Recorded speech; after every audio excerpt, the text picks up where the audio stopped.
வணக்கம். இன்னைக்கு நம்ம பார்க்க போற ரெசிபி பன்னீர் பாப்கார்ன்ஸ் எப்படி செய்யறதுன்னு பார்க்க போறோம். பன்னீர் பாப்கார்ன் செய்ய தேவையான பொருட்கள் நான் வந்து இன்னைக்கு 200 கிராம்ஸ் போல பன்னீர் எடுத்து ஒரு மீடியம் சைஸா கட் பண்ணி எடுத்து வச்சிருக்கேன் ஸ்கொயரா.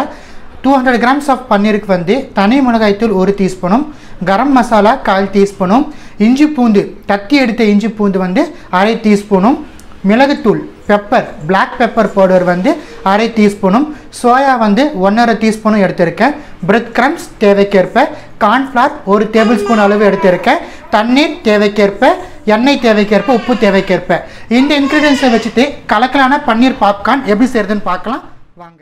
இந்த பக்கம் பாருங்க, ஒரு சின்ன பிளேட் ஒன்று எடுத்து வச்சிருக்கேன்.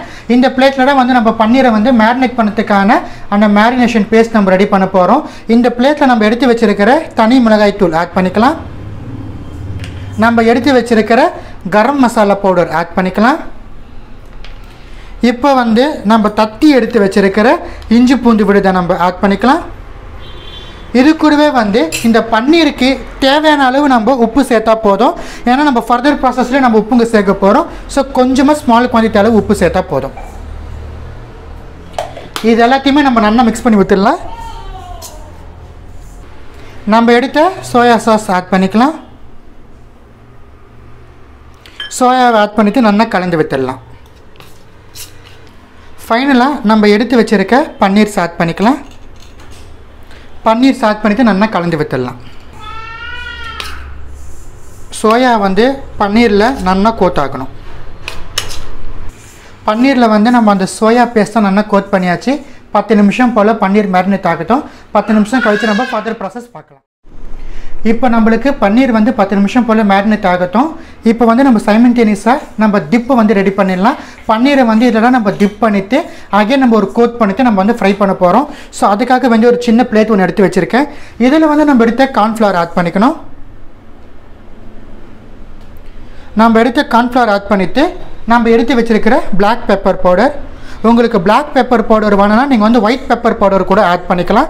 எது ஆட் பண்ணாலும் டேஸ்ட் கலக்கலாக இருக்கும். நம்மளுக்கு கொஞ்சமாக சால்ட் ஆட் பண்ணிக்கலாம். இது எல்லாத்தையும் ஆட் பண்ணிவிட்டு நம்ம ஒரு வாட்டி நல்லா கலந்து விட்டுடலாம்.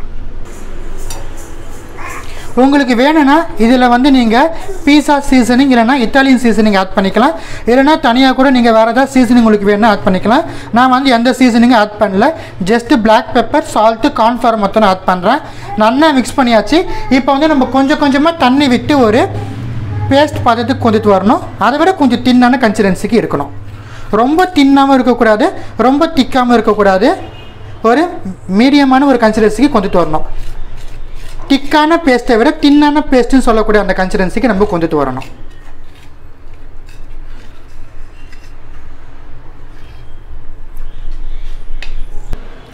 இந்த மாதிரி தின்னான பேஸ்ட் கன்சிஸ்டன்சிக்கு இருக்கணும். இப்போ வந்து நம்ம எல்லாத்தையுமே ஸ்டெப் பை ஸ்டெப் எப்படி பண்ணிட்டு நம்ம டிப் பண்ணிட்டு பிரெட் கிரம்ஸோட கோட் பண்ணிட்டு ஆயிலில் போட்டு ஃப்ரை பண்ணுது அப்படிங்கிற ஸ்டெப்பை நம்ம இப்போ பார்க்க ஆரம்பிக்கலாம். இந்த பக்கம் பாருங்கள், 3மே நம்ம எடுத்து வச்சுருக்கோம். பன்னீர் வந்து 10 நிமிஷம் போல் நம்மளுக்கு மேரினேட் ஆகிடுச்சு.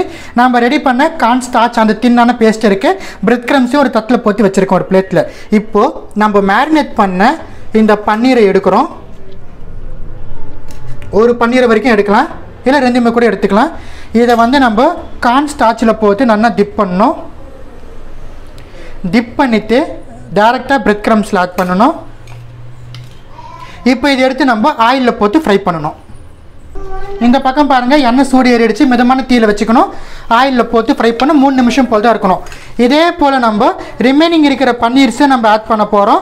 ஸோ டேரெக்டாக நம்ம பிரெட் கிரம்ஸில் வந்து நம்ம கோட் பண்ணிவிட்டு ஆயிலில் போட்டிங்கன்னா நல்லா கலக்கலாக இருக்கும்.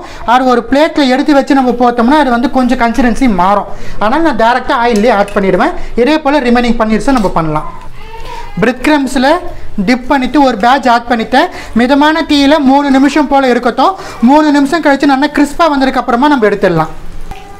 மிதமான தீயில் 3 நிமிஷம் போல் இருந்துடுச்சு. பாருங்கள், நல்லா கிறிஸ்பியாக வந்துடுச்சு. இதை எடுத்து நம்ம ஒரு பிளேட்டுக்கு ட்ரான்ஸ்ஃபர் பண்ணிடலாம். சைமல்டேனியஸாக அதே போல் நம்ம செகண்ட் பேட்சும் ஒவ்வொன்றுத்தையும் நம்ம கோட் பண்ணிவிட்டு ஆட் பண்ணலாம். 1 by 1 நம்ம ஆட் பண்ணணும். செகண்ட் பேட்சஸ் ஆட் பண்ணியாச்சு. மிதமான தீயில் 3 நிமிஷம் கழித்து நம்ம எடுத்துடலாம். 3 நிமிஷம் போல் ஆயிடுச்சு மிதமான தீயில். இதுவும் நம்மளுக்கு நல்லா கிறிஸ்பாக வெந்து வந்துடுச்சு. பன்னீர் பாப்கார்ன்ஸ் தயாராக இருக்குது. இப்போ நம்ம இதை எடுத்து சூடாக சர்வ் பண்ண ஆரம்பிச்சிடலாம். ஒரு கலக்கலான ஸ்டார்டர் உங்களுக்காக வந்து செஞ்சு காமிச்சிருக்கேன். இந்த பன்னீர் பாப்கார்ன்ஸை வந்து உங்கள் வீட்டில் ட்ரை பண்ணி பார்த்து எப்படி வந்துருச்சுன்னு எனக்கு கமெண்ட் செக்ஷனில் சொல்லுங்கள். வேறு ஏதாச்சும் ரெசிபிஸ் உங்களுக்கு டிஃப்ரெண்ட்டாக வேணுனாலும் கமெண்ட் செக்ஷனில் கேளுங்க. கட்டாயமாக உங்களுக்காக வேண்டி போஸ்ட் பண்ணுறேன். நன்றி, வணக்கம்.